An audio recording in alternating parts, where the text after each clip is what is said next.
Hello, good evening everyone. तो जैसा आप सभी स्टूडेंट्स को पता है, हम आज से हाफ ईयरली एग्जाम्स के लिए रिवीजन क्लासेस शुरू करने जा रहे हैं।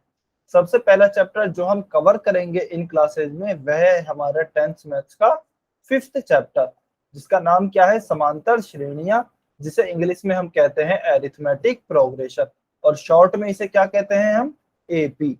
अच्छा, एपी क्यों कहते हैं? एरिथमेटिक का ए लिया, प्रोग्रेशन का पी लिया, तो इसे हम कहेंगे एपी समान, ठीक है। और इसे यदि आपको हिंदी में शॉर्ट में लिखना है तो आप ऐसे लिख सकते हैं, समांतर श्रेणियां, ठीक है।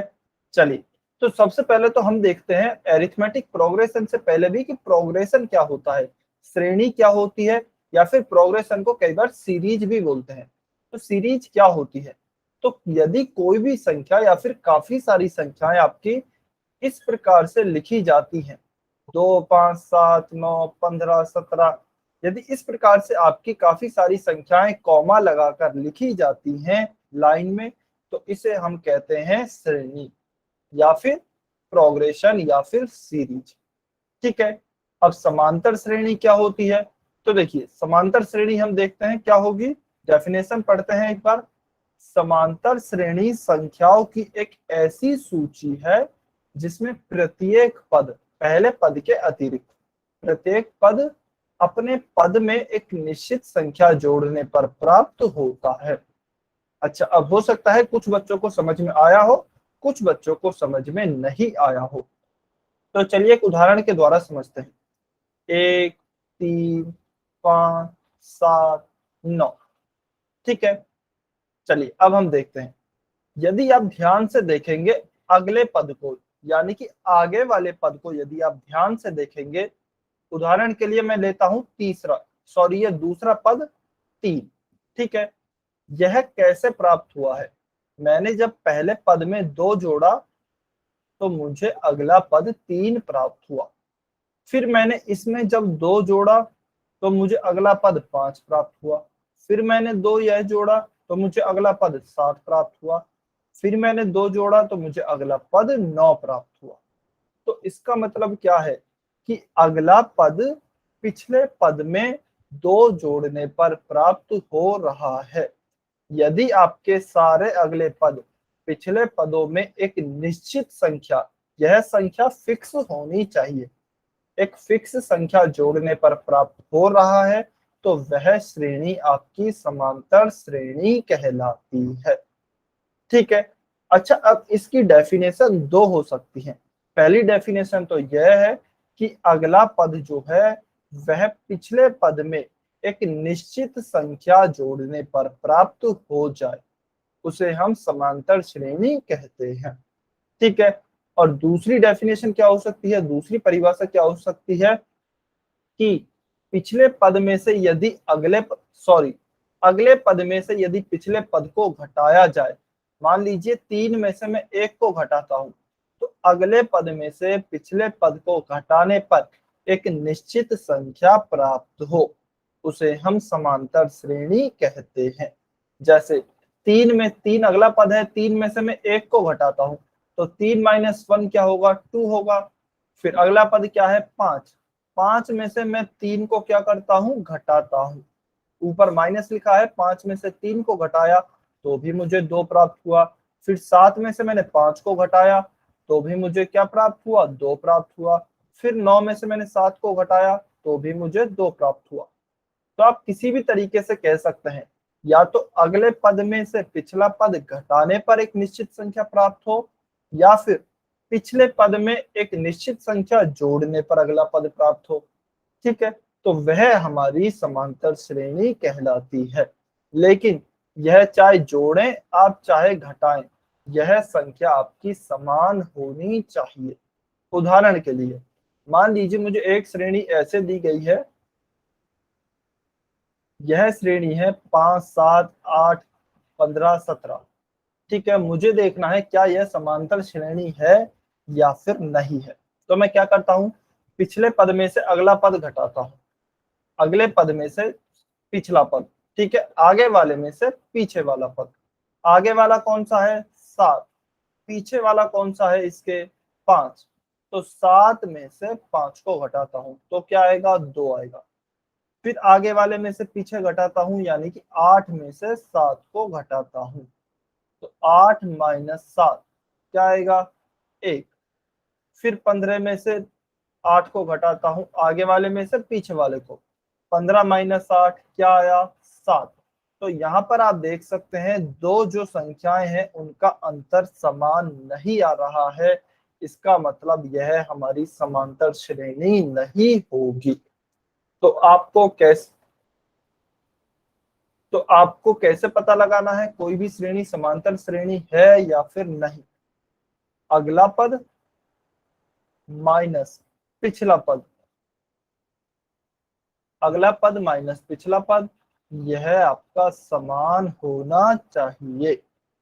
ठीक है, अगला पद माइनस पिछला पद, यह आपका समान होना चाहिए, तब तो हमारी दी गई श्रेणी समांतर श्रेणी होगी, अन्यथा हमारी दी गई श्रेणी समांतर श्रेणी नहीं होगी। क्या यहां तक सभी बच्चों को क्लियर है? यहां तक सभी बच्चों को क्लियर है क्या? वाई और एन लिखकर बताइए जल्दी से। समांतर श्रेणी का पता कैसे लगाएंगे? आगे वाले पदों में से पिछले वाले पद घटाकर देखेंगे। यदि अंतर समान आता है, डिफरेंस समान आता है, तो कहलाएगी समांतर श्रेणी, अन्यथा समांतर श्रेणी नहीं कहलाएगी। ठीक, ठीक है, बहुत अच्छे, बहुत बढ़िया। देखिए, अब हम कुछ उदाहरण देखते हैं समांतर श्रेणियों के। सबसे पहला उदाहरण इसके लिए चेक करेंगे, क्या दिया है, 1 2 3 4। हमें पता लगाना है क्या यह समांतर श्रेणी है या फिर नहीं है। ठीक है, अच्छा, इन श्रेणियों में डॉट डॉट डॉट का मतलब क्या है कि इस तरह की ही संख्याएं आगे तक चलती जा रही है। ठीक है, हम आगे तक लिख नहीं रहे हैं, इसीलिए हमने बस 3 4 संख्याएं लिखकर छोड़ दी, आगे बिंदु बिंदु बिंदु लगा दी। चलिए अब देखते हैं क्या यह श्रेणी समांतर श्रेणी है क्या। आगे वाले में से पिछला वाला घटाते हैं, 2 में से 1 घटाया तो क्या बचा, 1 बचा। फिर 3 में से 2 को घटाया तो क्या बचा, 1 बचा। फिर 4 में से 3 को घटाया तो क्या बचा, 1 बचा। इसका मतलब प्रत्येक आगे वाले पद में से यदि उसके पिछला वाला पद घटाया जाए तो हमारा जो अंतर है वह समान प्राप्त हो रहा है, 1 1 1। इसका मतलब यह श्रेणी समांतर श्रेणी है। ठीक है, इसका मतलब यह श्रेणी क्या है, समांतर श्रेणी होगी। चलिए सेकंड एग्जांपल देखते हैं, क्या दिया है, 100 70 40 10। चलिए इसमें बताइए दूसरे पद में से यदि पहला पद घटाया जाए, दूसरे पद में से पहला पद घटाया जाए तो आपका अंतर क्या प्राप्त होगा, कमेंट करके बताना है। दूसरे पद में से यदि पहला पद घटाया जाए, आगे वाले पद में से पिछला वाला पद घटाया जाए तो आपको अंतर क्या प्राप्त होगा। सभी बच्चे कमेंट करके बताएं। आगे वाले पद में से यदि पिछले वाला पद घटाया जाए तो आपको क्या प्राप्त होगा।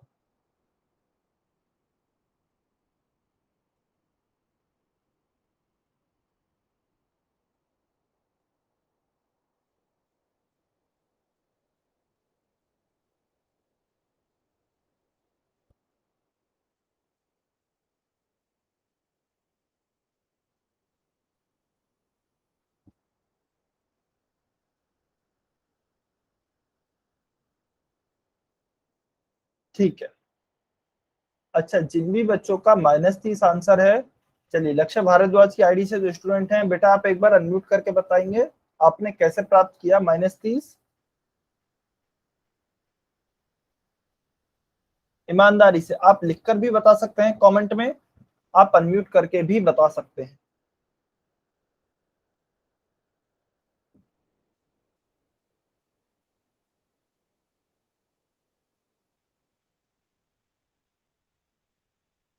जल्दी से बताइए एक बार,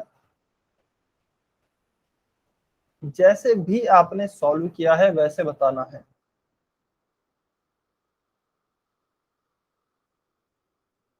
अच्छा ठीक है, लोविश कश्यप की आईडी से जो स्टूडेंट है, आप बताएंगे आपका 30 उत्तर कैसे आया।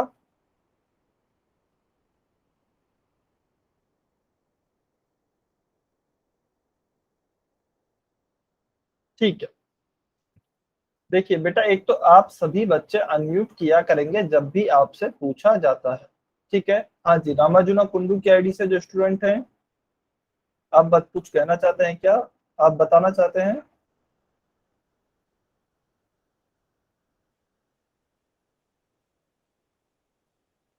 हाँ जी, बताइए।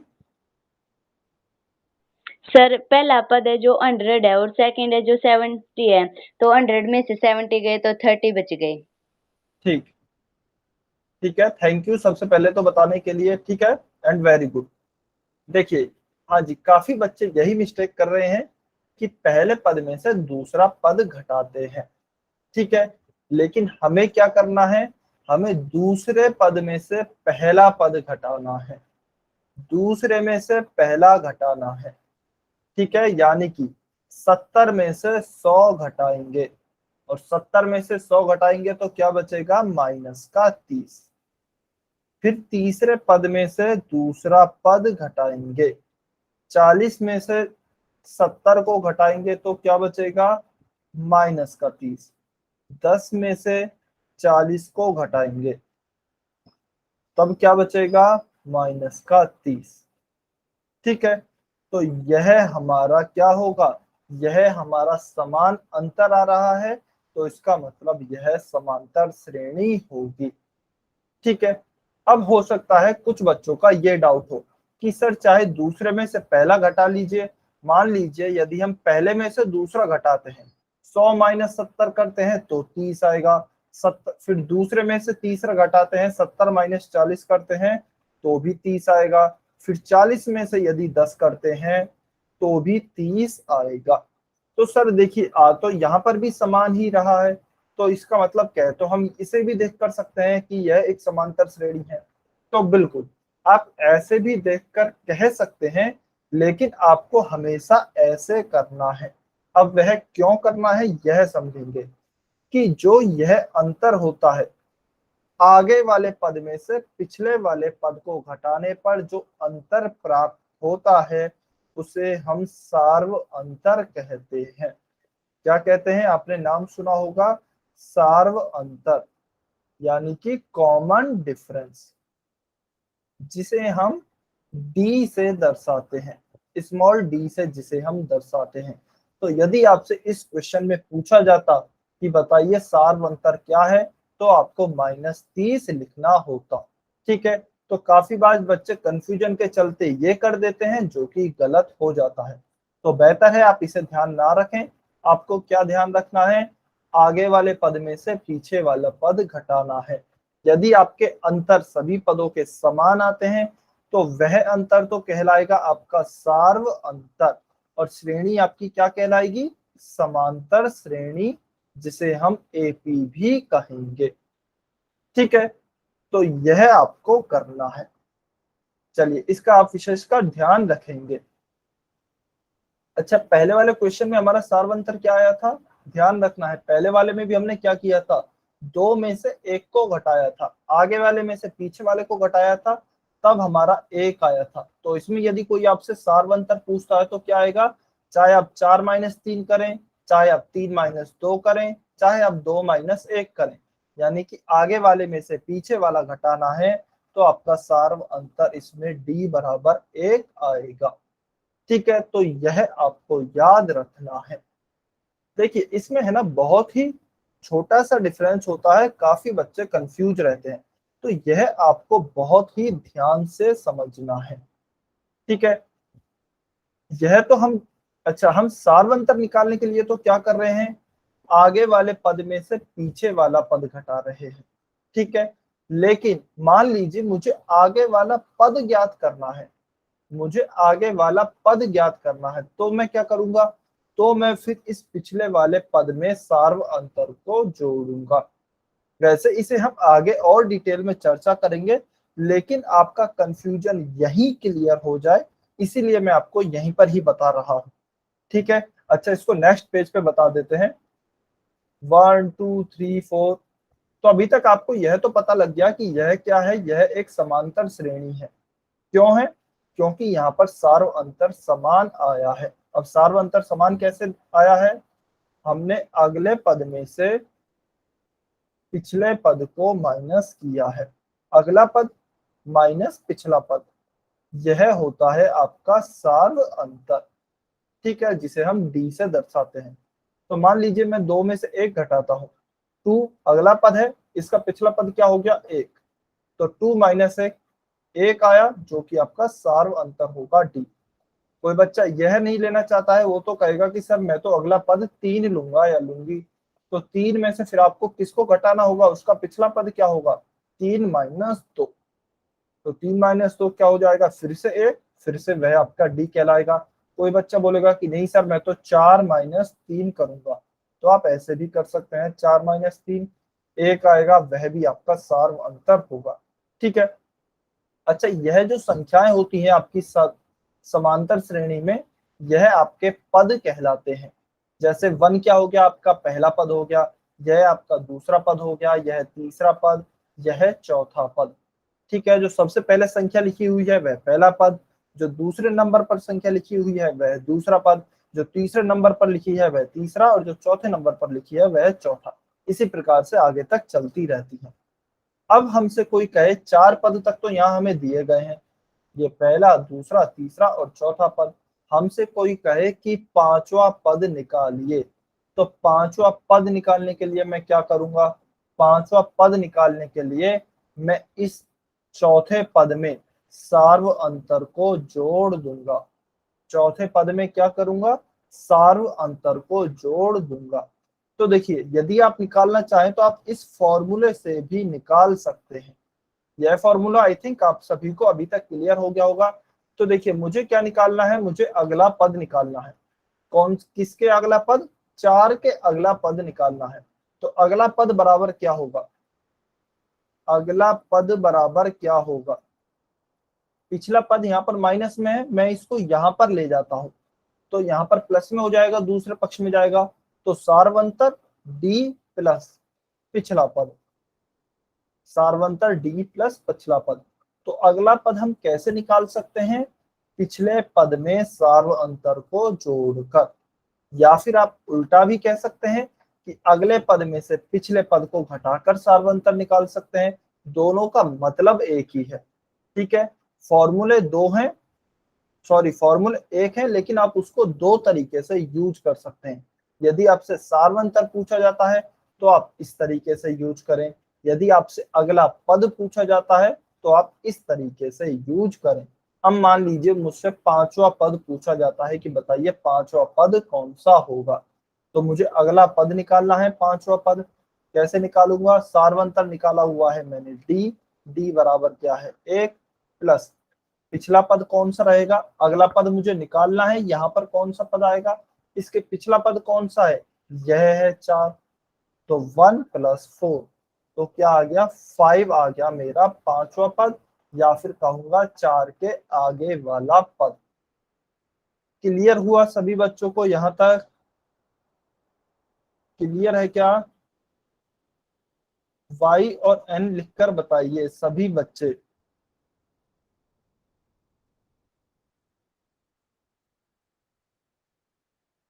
जबरदस्ती y नहीं लिखना है, समझ में आया है तभी y लिखें, समझ में नहीं आया है तो y नहीं लिखेंगे, n लिखेंगे।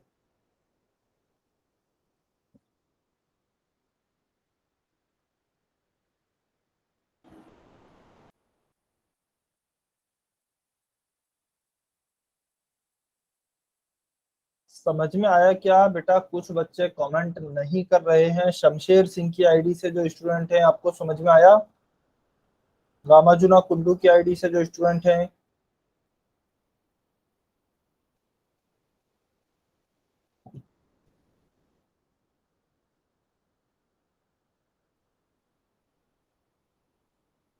ठीक है। देखिए अभी है ना, मैं आपसे बार बार आपका एक एक बच्चे का नाम लेकर पूछना बहुत ही टाइम कंज्यूमिंग होता है, यानी कि बहुत टाइम लगता है। किसी एक एक बच्चे से रिक्वेस्ट करें कि आप अनम्यूट कीजिए, आप इसका आंसर बताइए, आप कमेंट में लिखकर बताइए, तो एक एक बच्चे को नाम लेकर पूछना ना बहुत ही टाइम लेता है, तो आपका सिलेबस उसके चक्कर में थोड़ा सा पीछे रह जाता है। तो इस वजह से आपसे एक बार कहा जाए कि आप अनम्यूट करें, आप कमेंट में आंसर करें, तो सभी बच्चे आंसर करेंगे। ठीक है, चलिए। तो यह यदि आपको क्लियर है और ईमानदारी से आंसर करना है। यदि आपको समझ में नहीं आया है, नहीं आता है, कुछ डाउट रह गया है, तो आप बेझिझक अनम्यूट करके पूछ सकते हैं, कमेंट में लिख सकते हैं। ठीक है, चलिए। तो यह था आपका सार्वंतर और अगला पद कैसे निकालते हैं इसकी प्रक्रिया। यह बहुत इंपॉर्टेंट है इस चैप्टर में। ठीक है, यह पूरे चैप्टर में चलता रहेगा। तो देखिए, मैं आपको यही समझा रहा था अभी तक कि सार्वंतर क्या होता है और सार्वंतर कैसे निकालते हैं। साथ साथ में हमने यह भी पढ़ लिया कि अगला पद कैसे निकालते हैं। अच्छा, कोई बच्चा यदि स्क्रीनशॉट लेना चाहता है तो स्क्रीनशॉट ले सकता है। चलिए, अभी एक दो और एग्जांपल देखते हैं। मान लीजिए मैं लेता हूं एग्जांपल नंबर 4। यह क्या है, 3 3 3 3। मुझे पता लगाना है क्या यह हमारी समांतर श्रेणी है या फिर नहीं। चलिए, आप सॉल्व करके बताएंगे इसको। कमेंट में आपको बताना है क्या यह समांतर श्रेणी है तो y लिखें, नहीं है तो n लिखें।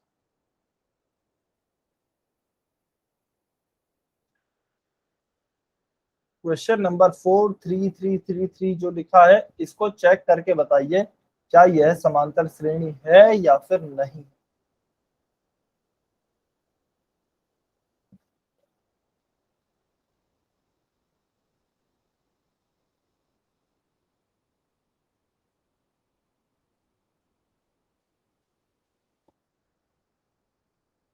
सभी बच्चे कमेंट करके बताएंगे।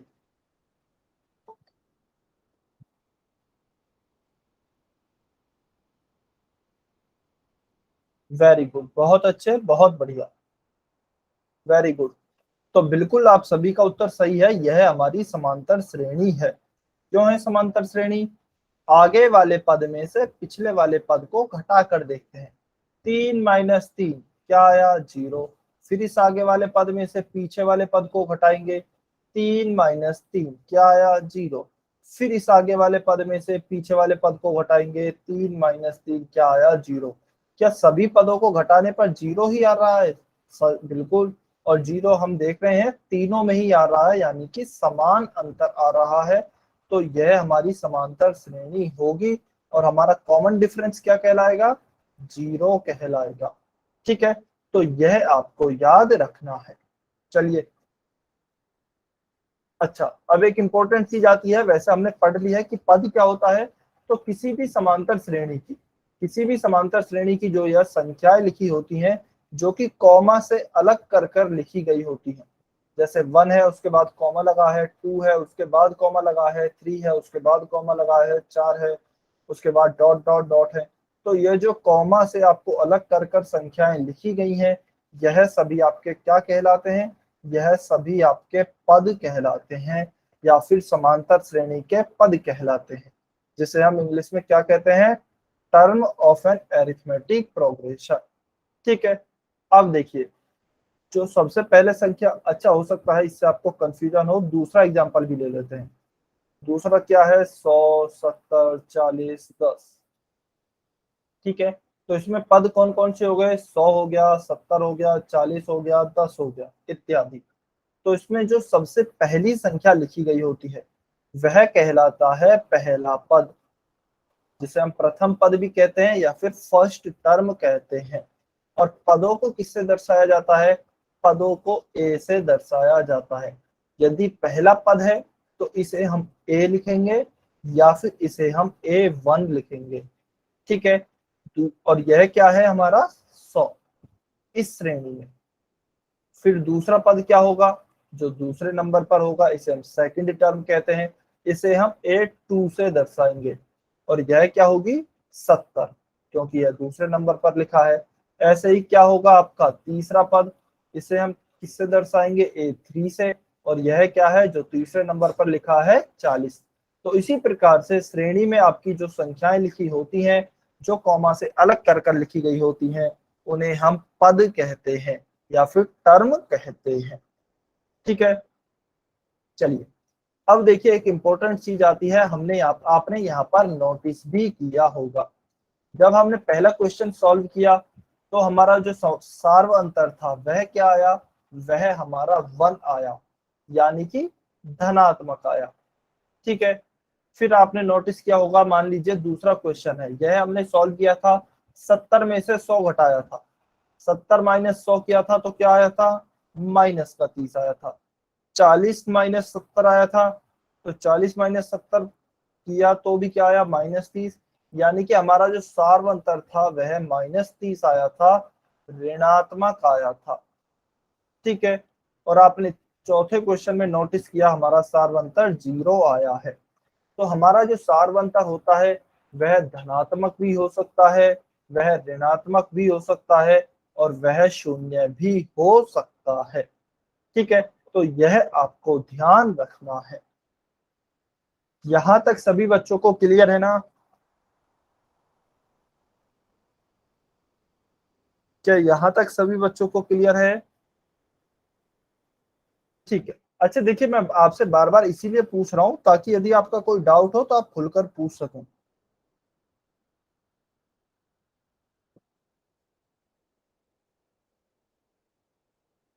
ठीक, सभी को क्लियर है, बहुत बढ़िया, बहुत अच्छे। तो देखिए, अच्छा अब हम सब मान लीजिए मुझे कोई भी समांतर श्रेणी लिखनी है, तो मैं सबसे पहले हिंदी में लिखता हूं, बिल्कुल नॉर्मल। कैसे लिखूंगा, पहला पद होगा, उसके बाद दूसरा पद होगा, उसके बाद तीसरा पद होगा, और इसी प्रकार से पद आगे चलते रहेंगे। ठीक है, पहले पद की जगह पहले पद से हम किसे दर्शाते हैं, A1 को, दूसरे पद को किससे दर्शाते हैं, A2 को, तीसरे पद से किसे दर्शाते हैं, A3 को, फिर A4 आएगा, फिर A5 आएगा, इसी तरीके से आपकी समांतर श्रेणी चलती रहेगी। ठीक है, अब मुझे क्या निकालना है, मुझे सार्व अंतर निकालना है। सार्व अंतर कैसे निकालता हूं, आगे वाले पद में से पिछला वाला पद घटाइए। अच्छा इंग्लिश में बता दो, बिल्कुल ठीक है। तो देखिए इंग्लिश में मान लीजिए मैं कुछ भी लिखता हूँ, इंग्लिश में मुझे मेरी समांतर श्रेणी लिखनी है। एक मिनट, इंग्लिश में मैं कैसे लिखूंगा, इंग्लिश में सबसे पहले फर्स्ट टर्म आएगी, ठीक है, उसके बाद सेकंड टर्म आएगी, उसके बाद क्या आएगी, थर्ड टर्म आएगी, और इसी प्रकार से आपकी टर्म्स चलती रहेंगी। ठीक है ना? अब फर्स्ट टर्म को हम किससे रिप्रेजेंट करते हैं, या पहले पद को किससे दर्शाते हैं, A1 से, कॉमा, सेकंड टर्म को या दूसरे पद को A2 से, इसी प्रकार थर्ड टर्म को या फिर तीसरे पद को A3 से, इसके बाद आएगा A4, A5, इस प्रकार से आपके पद या फिर टर्म चलती रहेंगी। ठीक है ना? अब मुझे निकालना है डी, यानी कि कॉमन डिफरेंस, जिसे हम सार्व अंतर कहते हैं। तो कॉमन डिफरेंस मैं कैसे निकालूंगा, आगे वाले पद में से या फिर नेक्स्ट टर्म में से हम पिछली वाली पद को घटाएंगे, यानी कि प्रीवियस टर्म को माइनस करेंगे। नेक्स्ट टर्म में से प्रीवियस टर्म को माइनस करें, तो मेरा A2 में से, अच्छा इसे मैं अलग कलर से लिख देता हूं, A2 में से, एक मिनट इसे साइड में ही लिख देते हैं।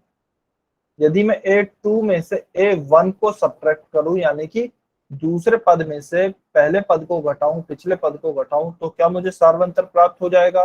बिल्कुल, हमने अभी यही परिभाषा पढ़ी है। फिर मैं A3 माइनस A2 भी कर सकता हूं, क्योंकि A3 भी तो अगला पद है या फिर नेक्स्ट टर्म है। इसमें से यदि मैं पहले वाले पद प्रीवियस टर्म को घटाऊं तो भी मुझे क्या प्राप्त हो सकता है, तो भी मुझे सार्वंतर डी मिल सकता है।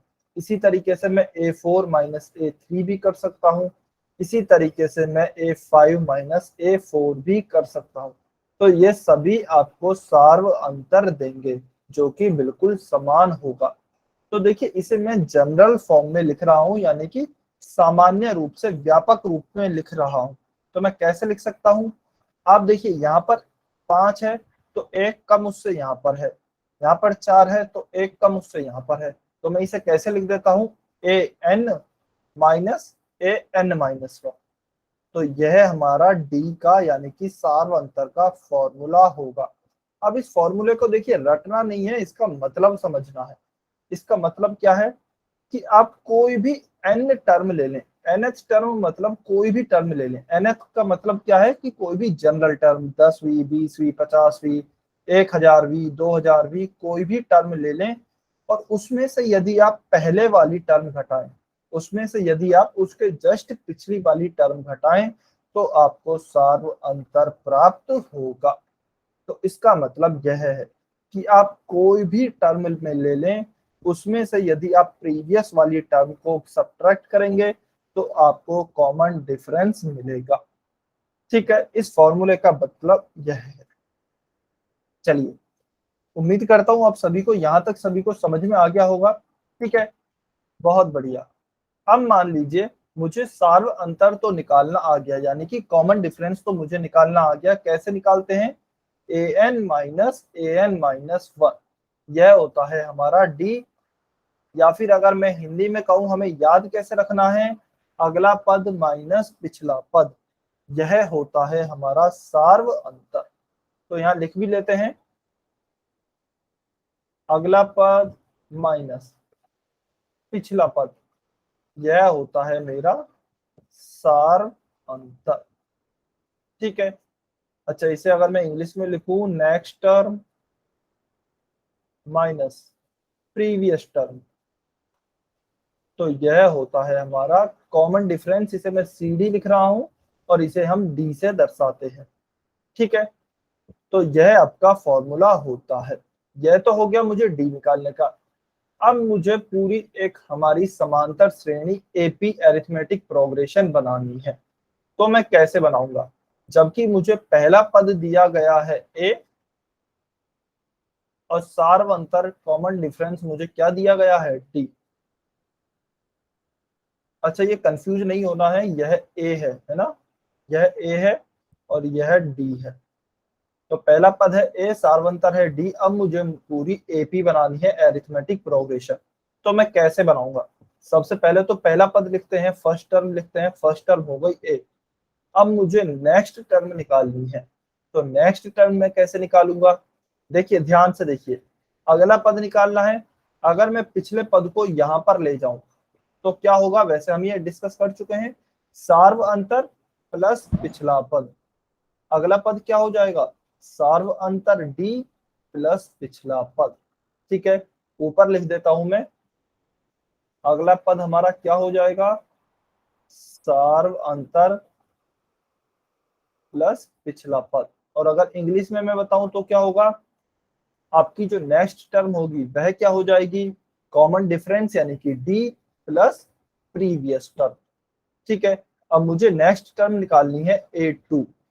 A1 या फिर A तो मुझे दिया गया है, मुझे A2 निकालनी है। तो A2 के लिए मैं क्या करूंगा? प्रीवियस सार्वंतर, सार्वंतर लिखा D plus previous term. Previous term क्या हो गई? A, तो मैंने लिख दिया A। तो मेरी सेकेंड टर्म क्या हो जाएगी? A plus D। ठीक है, A प्लस D। अब मुझे और आगे की टर्म निकालनी है, तो मैं क्या करूंगा? मैं फिर से प्रीवियस टर्म में, इस वाली टर्म में मैं क्या जोड़ दूंगा? D और जोड़ दूंगा। तो D प्लस D क्या हो जाएगा? 2D। तो A प्लस 2D। फिर मुझे और आगे की टर्म निकालनी है, तो मैं क्या करूंगा? मैं इसमें और D जोड़ दूंगा। तो A प्लस 2D है, 2D में एक और D जोड़ेंगे तो क्या हो जाएगा? 3D। ठीक है, इस प्रकार से मैं आगे की आपकी पूरी AP को निकाल सकता हूं। और यह जो आपका लिखा हुआ है, यह कहला एक मिनट, यह जो आपका लिखा हुआ है यह कहलाती है आपकी समांतर श्रेणी का जनरल रूप, यानी कि व्यापक रूप।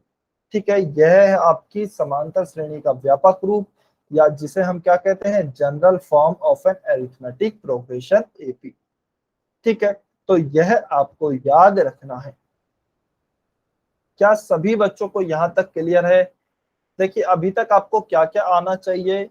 आपको आपकी टर्म्स पता होनी चाहिए, कौन सी टर्म पहली है, कौन सी दूसरी है, हम किससे उन्हें रिप्रेजेंट करते हैं, A1 A2 A3।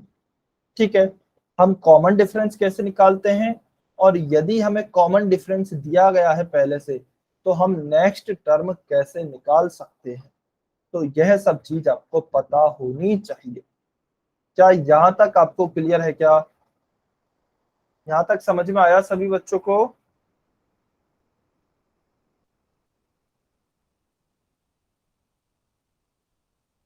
सभी बच्चे बताएंगे।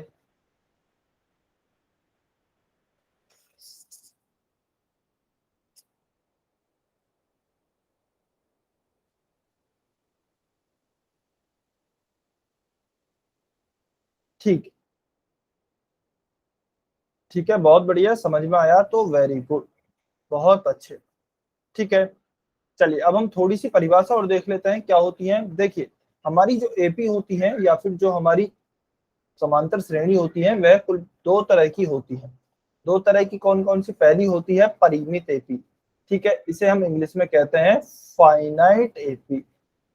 दूसरी होती है अपरिमित एपी, इसे हम इंग्लिश में क्या कहते हैं? इनफाइनाइट एपी या फिर इनफाइनाइट अरिथमेटिक प्रोग्रेशन। अब फाइनाइट और इनफाइनाइट क्या होती है? देखिए, यदि किसी एपी में या फिर यदि किसी समांतर श्रेणी में पदों की संख्या, पदों की संख्या क्या है? पदों की संख्या यदि सीमित है तब तो वह क्या कहलाएगी? फाइनाइट एपी कहलाएगी। और यदि आपके पदों की संख्या असीमित है या फिर अनंत है, असीमित है या फिर अनंत है, तो वह आपकी इनफाइनाइट एपी कहलाएगी, अपरिमित एपी, अपरिमित समांतर श्रेणी कहलाएगी। ठीक है, अच्छा अब एग्जांपल देखते हैं। चलिए, मान लीजिए मुझे कोई एपी एक इस तरीके से दी गई है, 1 3 5 7 9 डॉट डॉट डॉट 15, यह मुझे एपी दी गई है। तो यहाँ पे आप देख सकते हैं मुझे लास्ट में डॉट डॉट डॉट के बाद 15 लिखा हुआ दिया गया है। तो इसका मतलब क्या है? इसका मतलब यह है कि यह जो समांतर श्रेणी है यह आगे 15 तक जा रही है। ठीक है, यानी कि यह 15 पे जाकर खत्म हो जाएगी। यहाँ पे यदि आप देखें तो हम इसमें पदों की संख्या आसानी से निकाल सकते हैं। कैसे निकाल सकते हैं? 9 तो हमें दिया ही गया है, 9 के बाद यदि मैं लिखना चाहूं तो चलिए लिखते हैं 1 3 5 7 9 11 13 और उसके बाद 15। तो इसमें पदों की संख्या सीमित है, और जिसमें पदों की संख्या सीमित होती है उसे हम फाइनाइट एपी या फिर परिमित एपी कहते हैं। ठीक है, तो यह आपको ध्यान रखना है। अच्छा, अब इसमें तो देखिए हमने पदों की संख्या लिखकर ही निकाल ली। मान लीजिए यहाँ पर 15 ना देकर 215 दिया गया होता, तो इसे हम एक फॉर्मूले से भी कैलकुलेट कर सकते हैं। हम फॉर्मूले से भी पता लगा लेंगे कि क्या पदों की संख्या सीमित है या फिर नहीं है।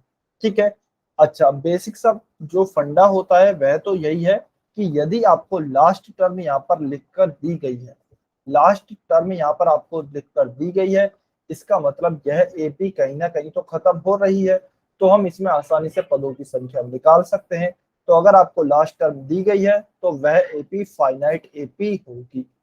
और अंतिम पद या फिर लास्ट टर्म क्या होती है? जैसा कि नाम से ही पता लग रहा है, यदि किसी एपी में अंतिम पद होगी तो वह उसका अंतिम पद ही कहलाएगा। ठीक है, लास्ट का जो पद होगा वह अंतिम पद कहलाता है।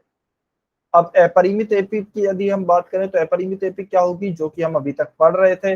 मान लीजिए यदि ऊपर वाले एग्जाम्पल में मैं 15 को ही हटा दूं, खाली ऐसे लिखें 1 3 5 7 9 डॉट डॉट डॉट, तो इसमें हमें लास्ट की टर्म का पता ही नहीं है, अंतिम पद क्या है। तो यह हमारी अपरिमित एपी कहलाएगी या फिर इनफाइनाइट एपी कहलाएगी। तो यह आपको ध्यान रखना है। ठीक है, अच्छा अपरिमित एपी में यदि आपसे कोई पूछता है कि बताइए अंतिम पद क्या होगा या फिर लास्ट टर्म क्या होगी, तो आपको बताना है कि अपरिमित एपी में अंतिम पद नहीं होता है। यदि अंतिम पद होगा तब तो वह फाइनाइट एपी ही बन जाएगी ना। तो अंतिम पद कुछ नहीं होता है इनफाइनाइट एपी में। ठीक है, यह आपको ध्यान रखना है। चलिए अभी कुछ हम क्वेश्चन सॉल्व कर लेते हैं। तो उदाहरण के लिए सबसे पहला क्वेश्चन देखिए, मैं बताता हूं आपको कैसे सॉल्व करने हैं, किस प्रकार के क्वेश्चंस दिए जाते हैं। ठीक है, सबसे पहले क्वेश्चन आता है यह, आपसे पूछा क्या जाएगा कि बताइए इसमें प्रथम पद क्या है या फिर फर्स्ट टर्म क्या है। तो ए क्या है एक तो, और उसके बाद बताइए सार्वंतर क्या है, कॉमन डिफरेंस क्या है, मतलब डी क्या है। तो आपको यह दोनों चीजें कैलकुलेट करनी है। अच्छा, इसके साथ ही आपको इसमें सातवां पद भी कैलकुलेट करना है। यानी कि सातवां पद क्या होगा, A7। तो ये तीन चीजें आपको इसमें कैलकुलेट करनी है, ठीक है। तो एक एक करके चलिए आप बताइए, सबसे पहले ए क्या होगा, ए क्या होगा सभी बच्चे।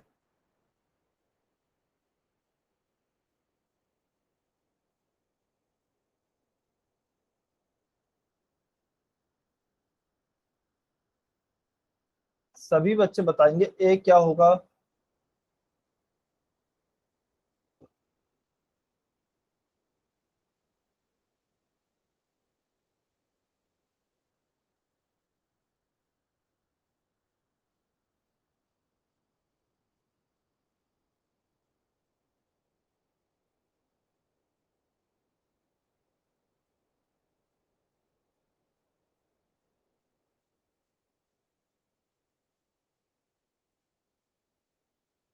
ठीक है, चलिए इस क्वेश्चन को मैं सॉल्व कराता हूँ, बाकी जो क्वेश्चन होंगे वो आप सॉल्व करेंगे, ठीक है।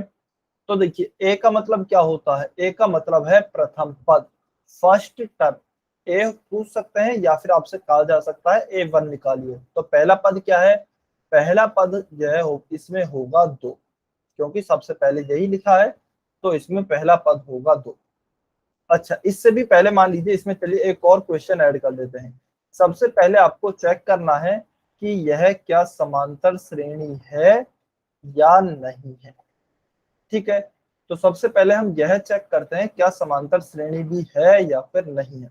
तो कैसे चेक करेंगे, आगे वाले पदों में से पीछे वाले पदों को घटाना है।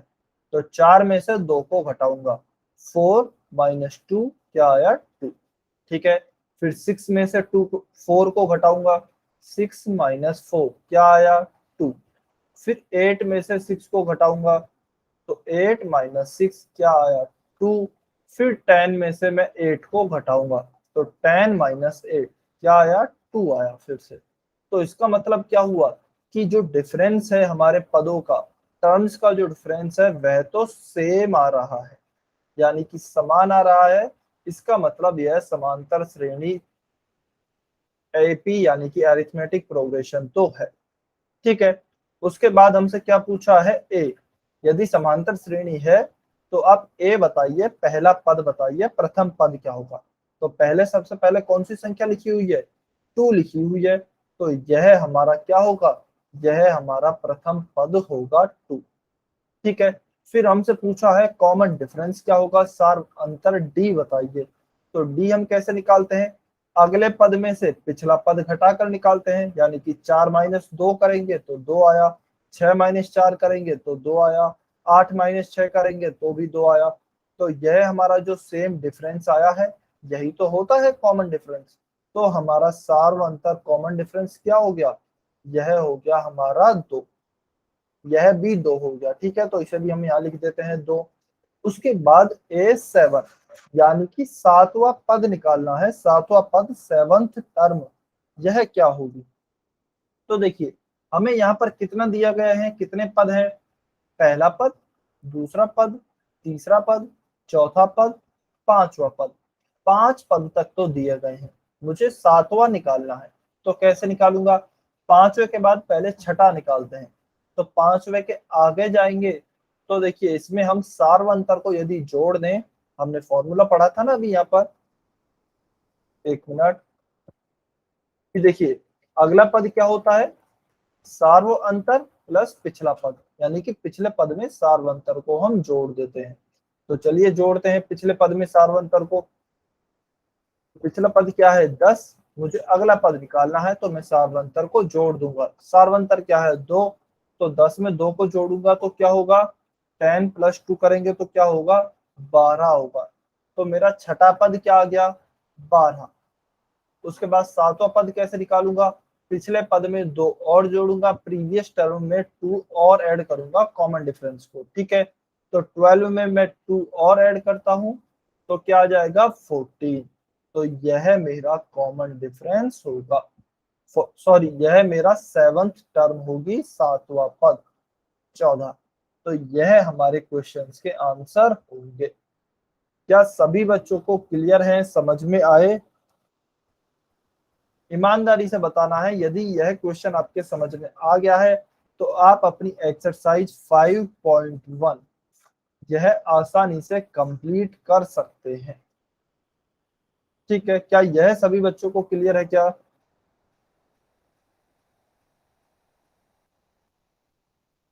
सभी बच्चों को क्लियर है? ठीक।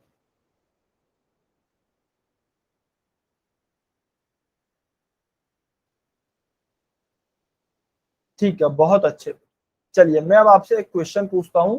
ठीक है, यदि किसी भी समांतर श्रेणी एपी का पहला पद या फिर फर्स्ट टर्म उसकी मान लीजिए 4 है, ठीक है, और उसका जो कॉमन डिफरेंस है, सार्व अंतर है, वह क्या है? वह है आपका 5। तो आपको एपी लिखकर बतानी है, एपी क्या होगी। एपी समांतर श्रेणी या फिर अरिथमेटिक प्रोग्रेशन लिखकर बतानी है। अब उदाहरण के लिए मैं बता रहा हूं, मान लीजिए आपकी एपी आती है 1 2 3 4। अच्छा, आप केवल 3 टर्म तक ही लिखें। 3 टर्म के बाद आपको क्या लगाना है? डॉट डॉट डॉट, बिंदु बिंदु बिंदु। ठीक है, तो आपको 3 टर्म निकालनी है, पहली दूसरी तीसरी, उसके बाद आप डॉट डॉट डॉट लगा सकते हैं और ऐसे ही लिखें। पहले पहली टर्म लिखेंगे, उसके बाद कॉमा लगाएं, फिर दूसरी टर्म, उसके बाद कॉमा लगाएं, फिर तीसरी टर्म, उसके बाद डॉट डॉट डॉट। ठीक है, चलिए इसे सॉल्व करेंगे, कमेंट में आंसर करेंगे सभी बच्चे।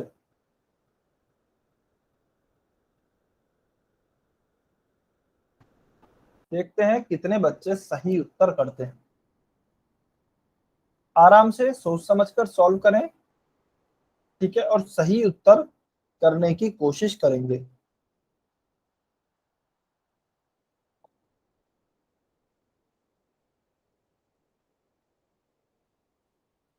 क्वेश्चन समझ में आया कि आपको? रामाजुला कुंडू की आईडी से जो स्टूडेंट हैं, प्रश्न समझ में आया?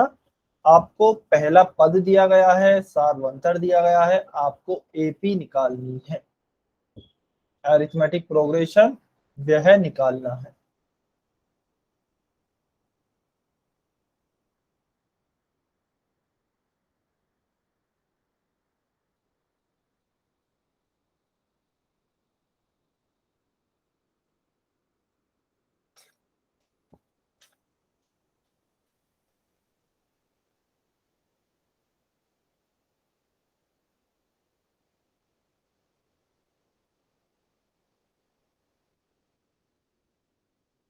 सभी बच्चे एपी निकालें और अपना उत्तर करेंगे।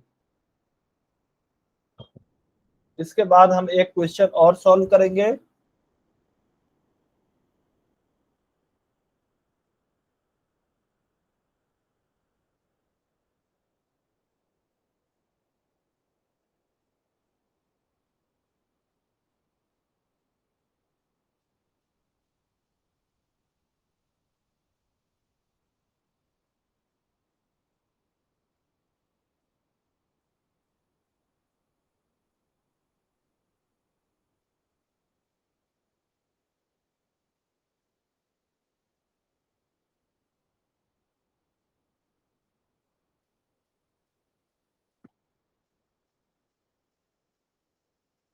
सभी बच्चे सॉल्व करें।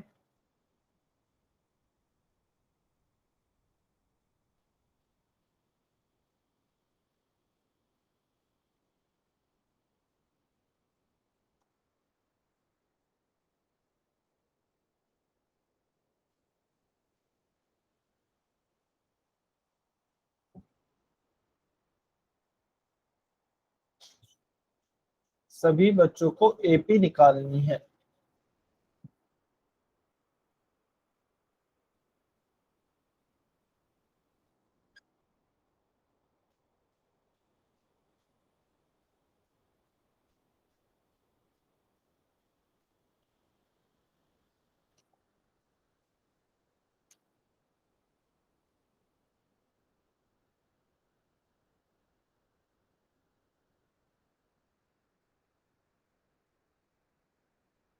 सभी बच्चे उत्तर करेंगे बेटा।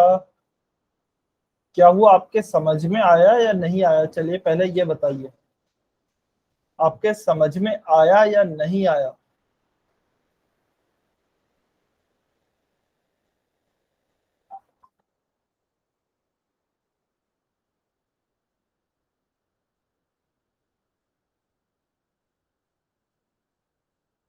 सभी बच्चे एक बार ईमानदारी से कमेंट करके बताइए आपके समझ में आया या नहीं आया।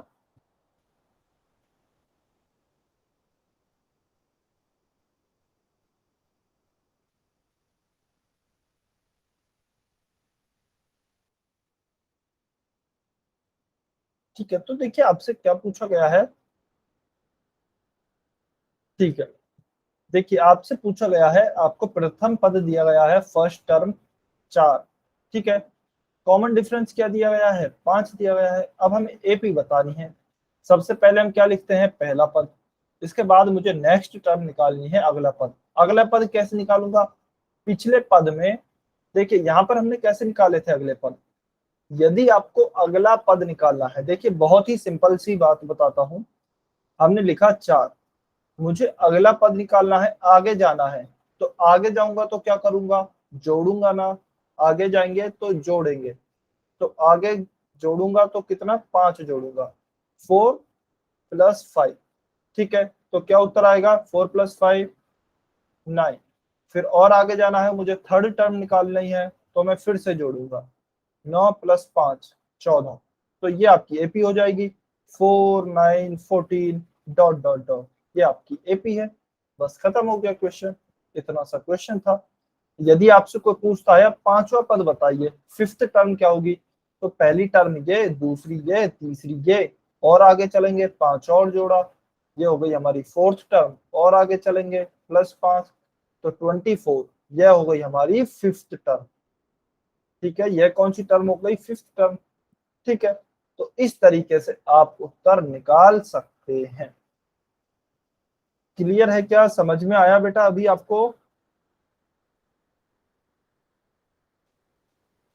समझ में आया क्या।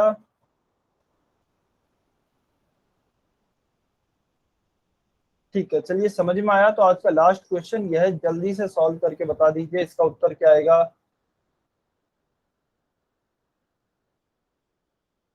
हमें एक एपी दी गई है, हमें एक समांतर। बेटा आपने 24 लिखा था, वह पांचवी टर्म थी, मैंने आपसे एपी पूछा था। कोई बात नहीं, देखिए समझ में आना ज्यादा इंपॉर्टेंट है। ठीक है, अभी आप इस क्वेश्चन को सॉल्व करेंगे। हमें एक एपी दी गई है, इसमें आपको बताना है कि पहला पद और सार्वंतर क्या है, यानी कि फर्स्ट टर्म और कॉमन डिफरेंस क्या होगा।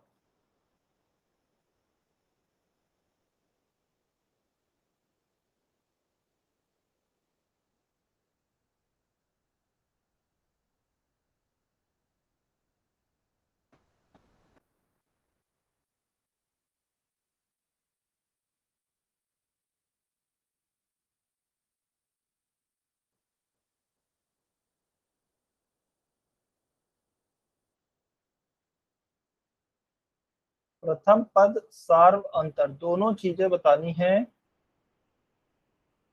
फर्स्ट टर्म और कॉमन डिफरेंस डी क्या होगा।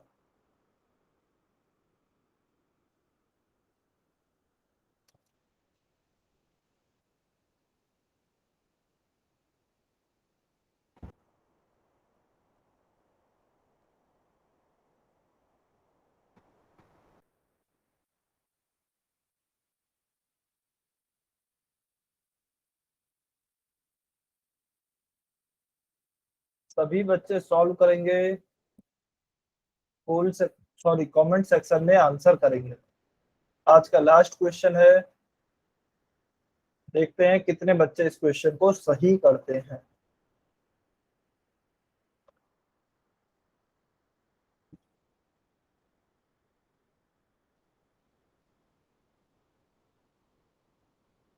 अच्छा मुझे पता है तो टाइम हो गया है, ठीक है, लेकिन आप क्लास छोड़कर नहीं जाएंगे। बस 2-3 मिनट की बात है। यह लास्ट क्वेश्चन है, इस क्वेश्चन को सॉल्व करते ही हम क्लास को ओवर करेंगे।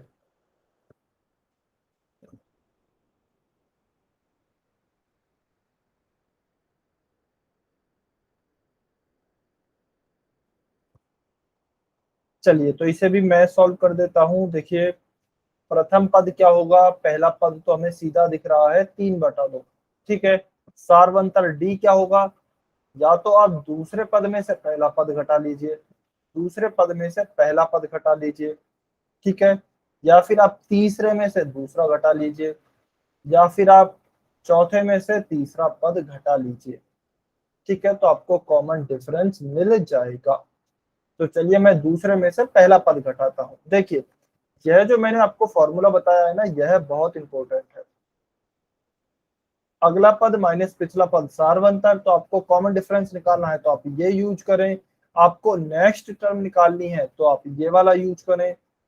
ठीक है, और यदि मान लीजिए आपको नेक्स्ट टर्म और सारवंतर दिया है, पिछला पद पूछा है यानी कि प्रीवियस टर्म पूछी है, तो भी आप इसी फॉर्मूले से निकाल सकते हैं। तो एक फॉर्मूले से आप तीनों चीजें निकाल सकते हैं। ठीक है, चलिए इसमें मैं सारवंतर कैसे निकालूंगा, डी सेकेंड टर्म में से फर्स्ट टर्म माइनस कर रहा हूँ, 1 माइनस 2 माइनस 3/2। 2 हमने क्या लिया एलसीएम, 1 माइनस 3 क्या आएगा, -2/2 -1 आपका आंसर आएगा किसका, कॉमन डिफरेंस का। और ए हमें क्या दिया है, फर्स्ट टर्म है, ए तो हमें दिया है 3/2। ठीक है, चलिए कल बेटा आज की क्लास को हम यहीं